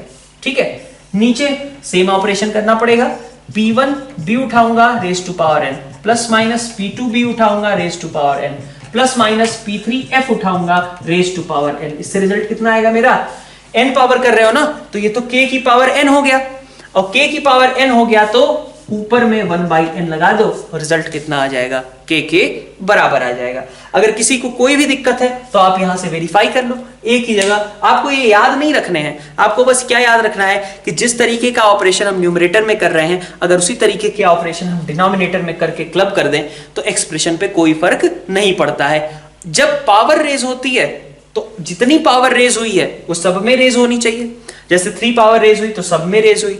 ठीक है, तो रिजल्ट क्या होगा, के क्यूब हो जाएगा, रेज टू पावर में 1/3 लगा दो। ठीक है, तो आपको क्या याद रखना था, जैसा न्यूमरेटर में ऑपरेशन है ध्यान रहे कि डिनोमिनेटर में भी बिल्कुल वैसा ही ऑपरेशन होना चाहिए। और अगर पावर रेज हुई है तो वो जितनी पावर रेज हुई है के का भी उतना ही पावर आ जाएगा। 4th पावर रेज हुई है तो वो रिजल्ट क्या है, के की पावर 4 है, और अगर उसको हम 1/4 और ऊपर लिख देंगे, यहाँ पे 4th पावर मान लो रेज हुई तो 1/4 लिख दोगे तो रिजल्ट किसके बराबर हो जाएगा, के बराबर ही हो जाएगा। अगर लेकिन अभी भी मैं कह रहा हूं ओवरऑल आपका क्रक्स यहाँ पे है, क्वेश्चन का कहो, थ्योरी का कहो, कोई भी रिजल्ट है उसका क्रक्स यहाँ पे है कि आपके पास की बहुत सारी चीजें जो इक्वलिटी में दी हुई हैं उन चीजों को इक्वल टू के मान लेना चाहिए। रेशियो प्रपोर्शन में जो लास्ट पार्ट है आपका वो है कंपोनेंडो डिविडेंडो। बहुत सारे लोग पहले भी जानते ही होंगे इन टर्म्स को। ठीक है, तो कंपोनेंडो, ठीक है, एंड डिविडेंडो। ठीक है, बहुत ज्यादा यूज तो नहीं आएगा बट फिर भी आपको पता होना चाहिए। और एक कॉमन मिस्टेक आप लोग करते हैं वो मैं यहाँ पे एक बार को बात कर दूंगा कि वो मिस्टेक आपको अवॉइड करनी है। ये क्या स्टेट करता है कि अगर आपका x/a मान लीजिए y/b के बराबर है, ठीक है, तो क्या होता है, पहले तो आप सबसे पहले यही मिस्टेक होती है, वो बाद में बताऊंगा मिस्टेक क्या होती है, लेकिन ये इंपॉर्टेंट है। कब कहा जा रहा है, ये सारी बातें कब ट्रू है, जब x/a is equal to y/b हो। अगर आपका x/a और y/b आपस में बराबर है तो हम क्या लिख सकते हैं इसको, आप लिखो x + a ऊपर डाल दो, x - a नीचे डाल दो। ठीक है, इज इक्वल टू जैसा ऑपरेशन आपने लेफ्ट साइड में किया है वही ऑपरेशन आप राइट साइड में भी कर दो। आपने क्या किया, यहां पे न्यूमरेटर को पहले रखा, डिनोमिनेटर को ऐड कर दिया, तो यहां पे भी आप करो, न्यूमरेटर को पहले रखो, डिनोमिनेटर को ऐड कर दो। नीचे आपको क्या करना पड़ेगा, फिर न्यूमरेटर डिनोमिनेटर है ना, ये न्यूमरेटर डिनोमिनेटर और बीच में माइनस का साइन, ये दोनों चीजें आपस में बराबर ही होंगी। अगर x/a इक्वल टू y/b है तो हम लिख सकते हैं उसको this thing is also equal to this thing. अच्छा, और क्या कर सकते हैं हम, और इसको हम क्या बोल सकते हैं, आप अलग अलग तरीके से लिखना इसी को शुरू कर दो। आप कर दो कि भाई मैं पहले a - x लिखूंगा और नीचे a + x लिखूंगा, कोई दिक्कत नहीं है। ठीक है, आप a - x a + x लिख रहे हो तो इधर आपको उसी के सिमेट्रिकल क्या लिखना चाहिए, आपको b उठाना चाहिए, डिनोमिनेटर। आप पहले डिनोमिनेटर लिखे हो फिर न्यूमरेटर, तो यहाँ b उठा लो फिर y, बीच में माइनस साइन लगाओ, यही है। डिनोमिनेटर में क्या होगा, डिनोमिनेटर में आपने b रखा, y रखा और बीच में प्लस कर दिया। जैसा आपने चेंजेस यहां किए हैं वैसा ही चेंजेस आप इधर भी कर दीजिए। इसी तरीके से आप मान लीजिए अब फिर से वैसा ही कुछ, अगर आप मान लो 2x है ना और 2x माइनस 3a कर देते हो, ठीक है, 2x minus 3a upon 2x और प्लस 3a ऐसा कर देते हो, ठीक है। तो अब आप देखो इधर भी आपको क्या करना पड़ेगा, जैसा चेंज आपने इधर किया था वैसा ही चेंज यहां पे, कुछ और नहीं। 2y minus 3b upon 2y plus sorry ये 2y प्लस 3b, जो चेंज आपने इधर साइड में किया था वही चेंज आप राइट साइड में भी कर दो, दोनों आपस में एक्सप्रेशंस कैसे आएंगे, इक्वली आएंगे। यही अपना कंपोनेंडो डिविडेंडो है। लेकिन आप गलती कहां पे करते हो वो मैं मार्क कर देता हूं। कई बार लोग क्या करते हैं, आपको लिखा गया है कि x बाई a, अब उसने कुछ इक्वलिटी वगैरह दी ही नहीं, फिर भी लोग कर देते हैं कि अच्छा x बाई a लिखें या x minus a upon x plus a लिखें, ये बात बराबर ही है। नहीं, ये बात बराबर नहीं है, है ना। x बाई a हमारे पास, आप क्या करते हो, x बाई a कुछ उसने बोला ही नहीं कि x by a is equal to y by b है। अगर जब कुछ इक्वलिटी ही नहीं दी है तो फिर ये सारी बातें कहां से ट्रू होंगी, कंपोनेंडो डिविडेंडो जैसा सिस्टम लगेगा ही क्यों। ये सारी बातें कब लिखी गई हैं, जबकि x by a is equal to y by b है, तो हम चेंजेस कर रहे हैं और दोनों साइड में चेंजेस कर रहे हैं। ये थोड़ी ना कि कहीं x बाई a लिखा है तो उसको कह दीजिए कि ये तो x plus a upon x minus a है, ऐसा थोड़ी ना होगा। ये दोनों थोड़ी ना आपस में बराबर हैं, ठीक है। अगर x by a is equal to y by b है तो जैसे चेंजेस हमने लेफ्ट साइड में किए हैं वैसे ही चेंजेस अगर हम राइट साइड में भी कर दें तो दोनों एक्सप्रेशंस आपस में कैसे आते हैं, बराबर आते हैं। तो कंपोनेंडो डिविडेंडो कहीं कहीं इक्वेशंस को सॉल्व करते टाइम पे आपको बीच बीच में यूज आएगा, ठीक है। आपको बस क्या याद रखना है, ये वाले बेसिकली स्टेटमेंट याद रखने हैं। जैसा ऑपरेशन आप न्यूमरेटर सॉरी लेफ्ट साइड में करिए वैसा ही ऑपरेशन आप राइट साइड में करिए। ऐसा सच कहें कि इससे रिलेटेड अगर स्पेसिफिकली कुछ अलग से क्वेश्चन होगा तो वैसा नहीं है। कहीं कहीं इक्वेशंस को सॉल्व करते टाइम पे आपको लगेगा कि हम ऐसे सॉल्व कर लें, कंपोनेंडो डिविडेंडो लगा लें तो हमारे लिए क्वेश्चंस काफी इजी से हो जाएंगे, ठीक है। तो ऐसे क्वेश्चंस आपको असाइनमेंट में आज के मिलेंगे और उन क्वेश्चंस को आप सॉल्व करिएगा। तो यहाँ पे हमारा चैप्टर आज का एंड होता है, ठीक है, फंडामेंटल्स ऑफ मैथमेटिक्स पार्ट 1। और इसमें आपने बस क्या देखा है, जो आपको मतलब कुछ रिमाइंडर थ्योरम में आपको नई चीजें पता चली, इनइक्वालिटी में आपको नई चीजें पता चली।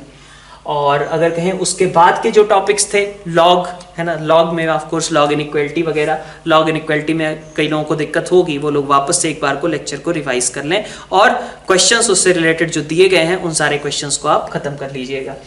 जहां तक बाकी टॉपिक्स की बात है जो मैंने मिसलेनियस वगैरह में कवर किए हैं, तो ये आपके पुराने नोन टॉपिक्स हैं। इसमें जो आप कॉमन मिस्टेक्स करते हो या जो पार्ट आप नहीं सोचते हो नॉर्मली, वो पार्ट के बारे में केवल डिस्कस किया गया है जैसा हमें यूज आएगा। तो ये फंडामेंटल्स ऑफ मैथमेटिक्स जो कि टूल्स था हमारा क्वेश्चंस को सॉल्व करने के लिए, ऑफ कोर्स चैप्टर इस चैप्टर से कहें श्योरली सिर्फ इसी पार्ट से, वो तो हमने पहले भी बोला था कि क्वेश्चंस नहीं आते हैं, लेकिन ये चैप्टर का यूज होता है आगे के टॉपिक्स के लिए। तो नेक्स्ट अपन स्टार्ट करेंगे कल से अपना क्वाड्रेटिक इक्वेशंस का लेक्चर। Thank you all.